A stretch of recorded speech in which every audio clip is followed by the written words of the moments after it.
नमस्कार। और आज बात करते हैं पेट में गुड़गुड़ की आवाज़ आना। गुड़गुड़ में समझ रहे हो कि गैस का घूमना।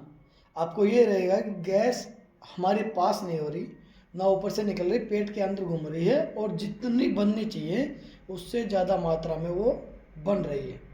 कि गैस बनने से आपको प्रॉब्लम कब नहीं होनी चाहिए? जब आपकी गैस पास हो रही है। यदि आपकी गैस पास नहीं हो रही और वो पेट के अंदर घूम रही है, आवाज़ें कर रही है, इरिटेट कर रही है, आपका ध्यान उसकी तरफ जा रहा है, आपका दिमाग उसकी तरफ जा रहा है, उसके कारण आप बेचैन हैं, चिंतित हैं, तो वो चीज़ नॉर्मल नहीं है।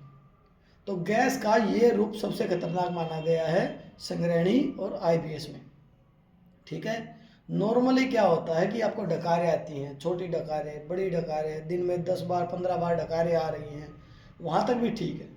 गैस पास कर रहे हो 10 बार 15 बार, उसमें बदबू भी आती है तो भी कोई दिक्कत नहीं है, फिर भी कंट्रोल में बात। लेकिन जब आपके पेट में साउंड आने लग जाए, पेट में गुड़गुड़ की आवाज़ आने लग जाए, उसके कारण आपका वजन कम होने लग जाए, तो ये समझ लीजिए कि यहाँ पे आप आईबीएस के या संग्रहणी के शिकार हो चुके हो। यहाँ पे आपको लेटरिन के साथ, मल के साथ चिकनापन भी आएगा और म्यूकस भी आएगा और लेटरिन चिपक जाएगी कमोड पे।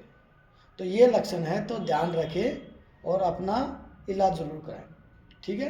दूसरी बात, यदि आपको दबाने पे या बिना दबाए ऐसा लग रहा है कि मेरे को पेन नहीं है, वैसे कड़कने से पेट नाभि के राइट साइड या लेफ्ट साइड में, ठीक है, लेकिन मेरे को अदरवाइज नाभि के चारों तरफ दर्द नहीं है, तो मैं आईबीएस का रोगी नहीं हूँ। नहीं, ऐसा कुछ भी नहीं है। आईबीएस में बिना पेन, बिना कोई दर्द के भी आप आईबीएस रोगी सिद्ध हो सकते हो, बशर्ते लक्षण ये आना चाहिए कि आपका दिमाग आपके पेट पे लगा रहना इसमें अनिवार्य होता है आईबीएस में। यदि आप पेट के रोगी हो और आपका दिमाग पेट के ऊपर लगा है, पेट के रोगों के ऊपर अटेंशन दे रहा है, तो आप आईबीएस या संग्रहणी के शिकार हो चुके हो। ठीक है। बार बार मोशन जाना, खाना खाते ही मोशन जाना, या खाना ना खाओ फिर भी आपको ये लग रहा है कि मेरा पेट साफ नहीं हुआ है, या नीचे एनएस या रेक्टम में थोड़ा हल्का हल्का दबाव रहना कि मेरे को पोटी जाने की फीलिंग है, तो भी आप संग्रहणी या आईबीएस के शिकार हो चुके हैं। आईबीएस संग्रहणी हमने पहले ही बताया है, आप भी बता रहे हैं, ये कोई डायग्नोसिस क्या बोलते हैं इसको, मतलब कि जांच द्वारा सिद्ध किया हुआ रोग नहीं है। ठीक है। ये आपके लक्षणों द्वारा निर्धारित किया हुआ रोग है। खासकर इसको बोला गया है आंतों की वीकनेस। ठीक है। आंतों की कमजोरी, और आंतों की कमजोरी को दूर करने के लिए आप अपने को दवाइयों की नीड नहीं है। कई बार तो हमारी आंतें दवाई खाने से वीक हो जाती हैं, कई बार हमें एंटीबायोटिक सूट नहीं करती तो उसके कारण भी प्रॉब्लम क्रिएट हो जाती है, कई बार हमें प्रोबायोटिक या प्रीबायोटिक सूट नहीं करते तो उसके कारण भी दिक्कत हो जाती है। जो ये लोग बोलते हैं कि गुड बैक्टीरिया बढ़ाओ, बैड बैक्टीरिया बढ़ गए हैं, उसको कम करना है तो गुड बैक्टीरिया बढ़ाओ, ये चीज़ ले लो, ऐसा कंसेप्ट नहीं चलेगा। ये कंसेप्ट तो 3 दिन 4 दिन 1 हफ्ते के होते हैं। 1 हफ्ते के बाद भी यदि आप उस चीज़ से पीड़ित हैं, उस चीज़ पे आपको दिक्कत हो रही है, तो आप सोच के देखिए ये चीज़ कितनी अब नॉर्मल है।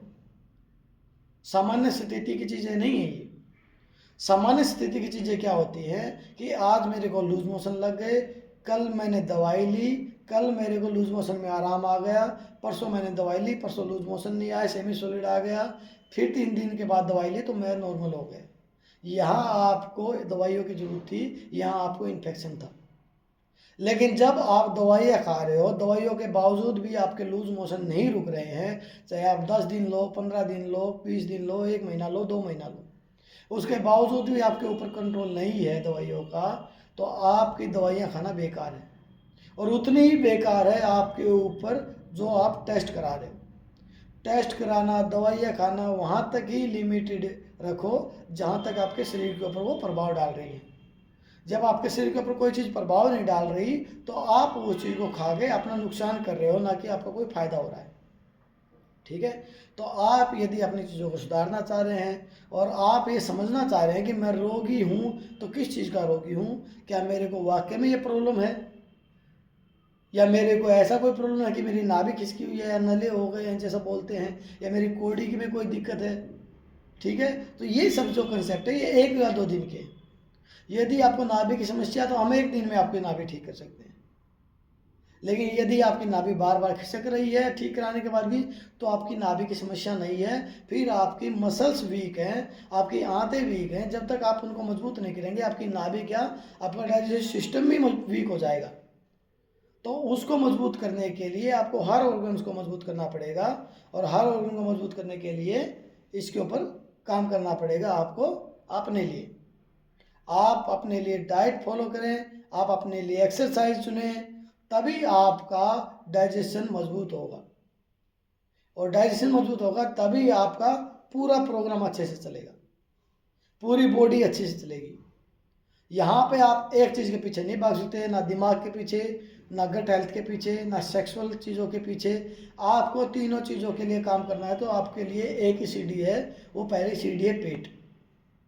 यदि आपका पेट ठीक नहीं है, ना आपका दिमाग ठीक रहेगा, ना आपकी सेक्सुअल लाइफ ठीक रहेगी, ठीक है। तो यदि आपको प्रॉपर ठीक होना है तो पहले अपनी गट हेल्थ को ठीक करें, फिर माइंड हेल्थ ऑटोमेटिक ठीक हो जाएगी, सेक्सुअल हेल्थ ऑटोमेटिक ठीक हो जाएगी। तो सबसे ज़रूरी जो है वो हमारा पेट है, प्रथम पुरुष सेक्स, द्वितीय पुरुष हमारा दिमाग, तृतीय पुरुष हमारा सेक्स। तो इनको स्टेप बाय स्टेप करेंगे। यदि आपको प्रॉब्लम है तो आप हमारा ऑनलाइन या ऑफलाइन प्रोग्राम ज्वाइन करके अपने आप को इस बीमारी से निजात पा सकते हैं। आपको बस संयम रखना है, एक्सरसाइज और अपना डाइट प्लान का फॉलो करना है, और नियमावली के साथ अपना जीवन जियो, और ये बहुत साधारण तरीके से ठीक हो जाती है। इसको इतना बड़ा रोग मत बनाओ, 10 साल 5 साल 25 साल 15 साल इतना लंबे वाला चलने वाला रोग नहीं है। ये आप अपनी तरफ से बना रहे हो क्योंकि आपको समझ में नहीं आ रही कि मेरे को प्रॉब्लम क्या है। थोड़े टाइम के लिए रिलीफ आपको लंबे टाइम के लिए बीमारी देता है, और लंबे टाइम तक आप यदि आप अपने ऊपर काम करेंगे तो आप लंबे समय तक ठीक रहेंगे। तो यदि वीडियो अच्छी लगे तो शेयर जरूर करें, क्या पता किसी IBS वाले पेशेंट या सिंगरेन वाले पेशेंट तक ये वीडियो पहुंचे, उसके ज़रूरतमंद के हिसाब से, और उसकी मदद हो सके। नमस्कार।